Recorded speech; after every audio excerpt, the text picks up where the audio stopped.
Title this morning's message, Stay in Your Lane, Bro. When a person receives Jesus Christ as their personal Lord and Savior, there's something dynamic that happens to them. Something dynamic happens to us. See, prior to Jesus Christ coming into the hearts and the lives of people, we live blindly. We do not see life as it really is. We do not have a God perspective on things. We are blind. 2 Corinthians chapter 3 and verse 16.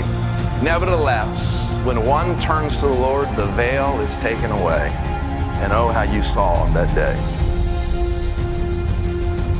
Jesus Christ takes the veil off of our hearts, off of our minds, off of our eyes, or how we see life, how we visualize life, how we think about life, how we feel about life. And it gives us an ability, that moment that a person comes to Christ, it gives us this unearned ability, listen, this unearned ability to see life and the world differently. Your eyes get uncovered, your heart gets uncovered, your mind gets uncovered. Now you see things differently. It's almost like we get X-ray glasses, some kind of microscope on life, and we see everything more broadly, more deeply, more clearly. But here's the problem. Are you ready? Rather than using that gift, that ability, that newfound thing that we've got from God, that discernment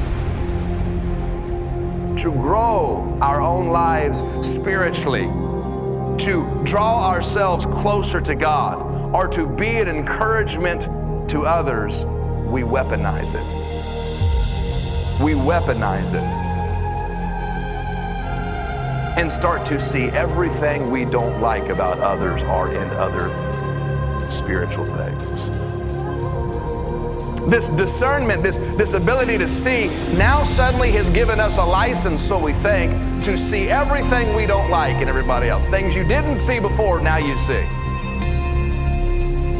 We start to use this newfound discernment to micromanage other people's lives, to project thoughts or ideas on others, to analyze everyone else's life, to project thoughts or ideas on others. And suddenly this beautiful thing, this great advantage we've been given by God to see things more deeply, more broadly, to see, to hear, to know, that allows us to be what we're not before and to know what we did not know before. It becomes an ugly thing. An ugly thing that pokes holes in everyone else seeking Jesus in the church. An ugly thing that pokes holes in everything even God is trying to do in a church. In everything that God is trying to do in the lives of others. It doesn't see someone else's fire, our passion, our new life, our pursuit of God. It sees what's wrong with them. It sees things they think that are wrong, or things that are objective to their personality. Yes, we serve Him imperfectly, but at least they're serving Him. And at least they're praying. The gift has become a weapon.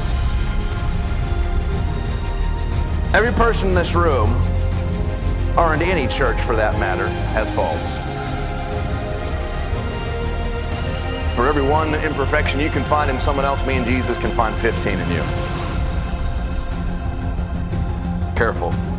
Everybody has faults, misgivings, imperfections, and quirks in their spirituality and in their life. Amen?